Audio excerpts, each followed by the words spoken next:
EICMA is back. Milan, roaring engines, fresh designs, and a whole lot of new metal. Let's cut the noise and talk about the bikes that actually matter. EICMA, which stands for Esposizione, Internazionale, Ciclo, Motociclo e Accessori. Or in English, International Exhibition of Cycles, Motorcycles and Accessories. Basically, every November, manufacturers from around the world show up in Milan to unveil their bikes, prototypes, concepts, and shout about what's coming up.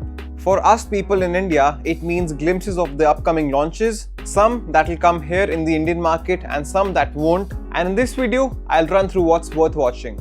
Starting the list with one of my favorites and a cult classic brand, RE, Royal Enfield. They are preparing the supposed Himalayan 750 and two production-ready electric models under the Flying Flea sub-brand, namely the C6 and the S6. And also the Himalayan 450 Rally Edition or the Rally Spec, or maybe it's just a kit, but they won't be so mysterious with just a kit. So maybe it's something more than a kit, maybe a lighter version, a bike in a different tune, or something more special. We'll find that out on the 4th of November. And that's not it.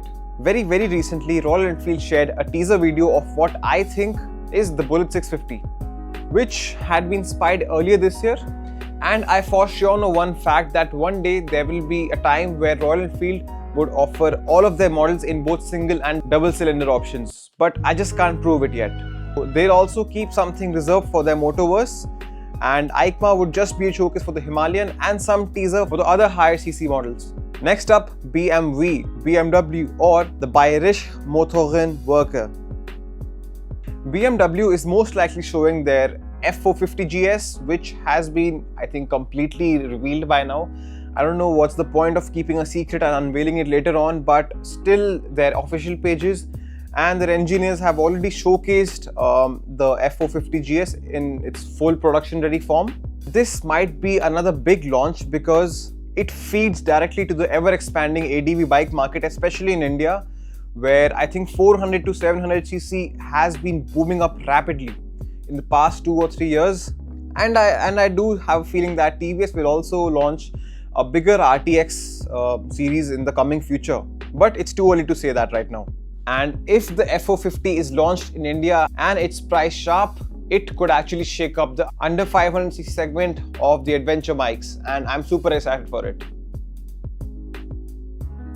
The Japanese Greens teased the KLE 500, which is on its way to EICMA 2025. It is a direct rival to the upcoming bigger Himalayan and the F450 GS, where they all share the same segment, and I have to say that the mid-range segment of adventure motorcycles is heating up a lot, and it actually is a very exciting time to witness as a motorcycle enthusiast because of these upcoming beautiful models.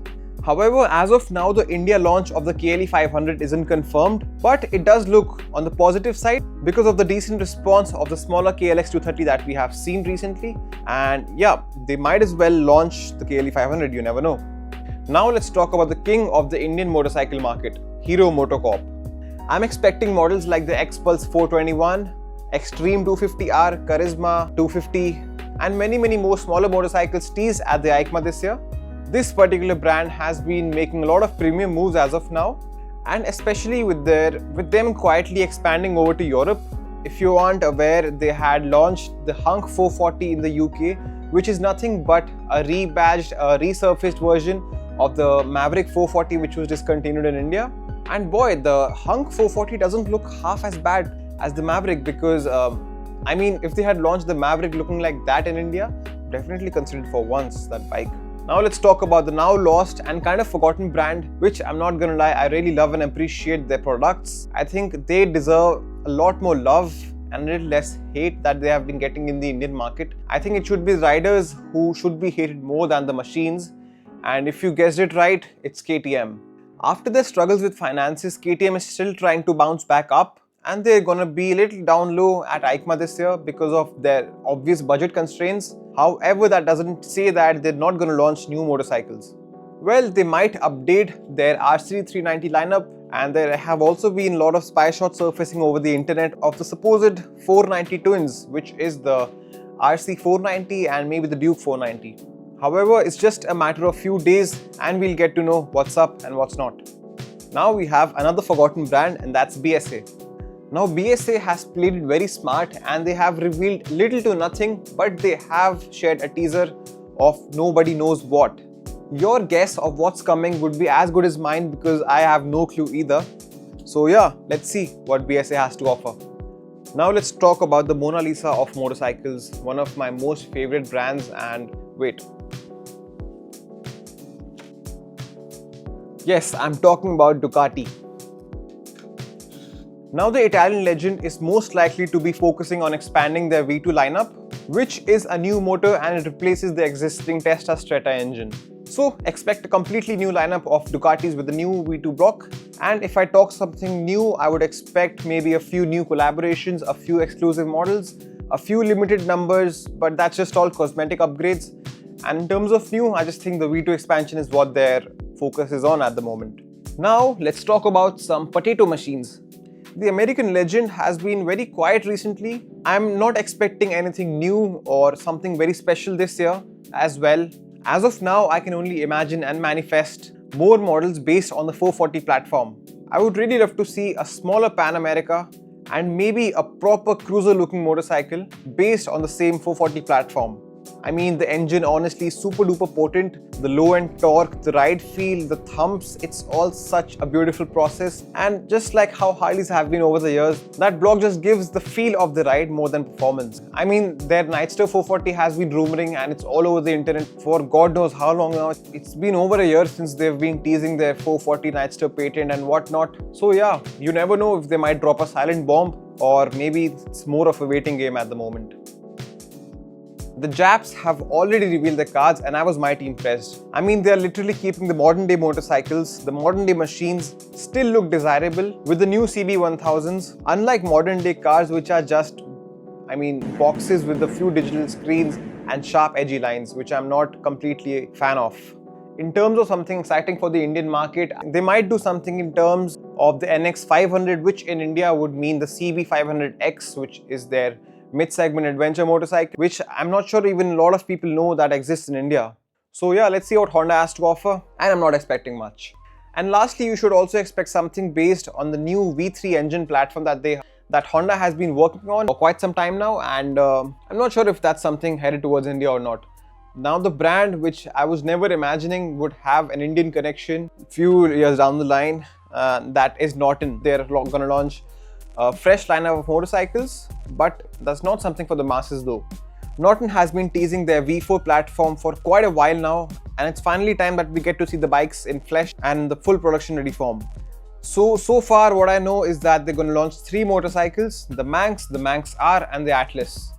The names make it super duper obvious of what the bikes would be. The Manx, probably superbike based on the legendary Isle of Man TT. The Manx R may be a more track focused, a more track ready version of the Manx, so maybe a quick shifter, more aero fairing, something on that sort. And thirdly, the Atlas. The Atlas will probably be their adventure bike. All 3 of them are based on the same V4 as far as I know, and they're probably going to be super expensive because Norton is a heritage brand and you know how heritage brands work. However, it's good to see older brands resurrecting themselves, and I'm really chuffed to see what these beauties would look like in their full production ready form. Now last in my list is the British icon Triumph. And boy oh boy, they are making big claims. 29 new motorcycles is what they've told they'll be launching at the EICMA this year, which is obnoxiously crazy. I mean, not exactly new bikes, but major updates to their existing models and existing lineups. So maybe expect updates on the Bonneville lineup, the T100, the T120, the Speedmaster, the Bobber, all of the Bonneville lineup should get upgrades, maybe new screens, new colorways, some tech here and there, and maybe something else that Triumph would reveal soon. And the new models should include the Trident 800, which is already out there in the market now. I mean, it is a good looking motorcycle. It's definitely a game up above the Trident 660, which was a bit smaller. I would say it didn't have the presence in person, but the 800 looks very good in the images and the videos. And they also recently showcased a lot of full-fledged off-road and cross-country motorcycles, namely the TXP range, which I believe is for kids, and the TF450 lineup, which is a complete off-road bike. And also they are planning a big lineup for electric motorcycles as well, which I feel the less I know the better.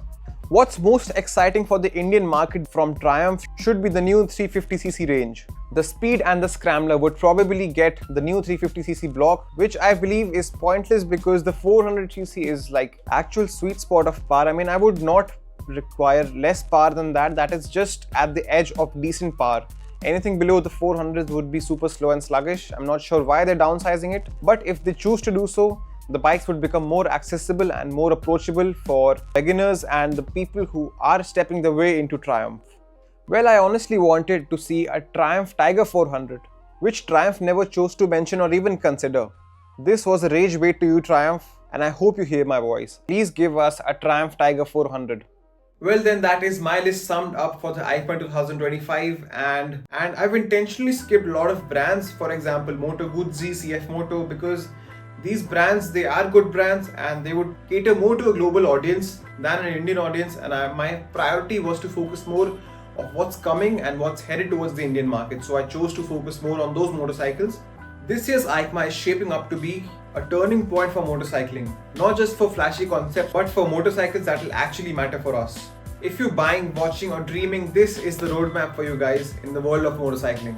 If you want me to deep dive into the motorcycles, once the press shots and the launches hit, drop a comment below and I'll pick my top 5 motorcycles and make a video on them at the EICMA this year. Thanks for watching. If you like this video, hit like, subscribe to my channel for more petrol head stuff, and I'll see you when the new bikes hit the floor and the roads. Till then, ride safe and ride hard.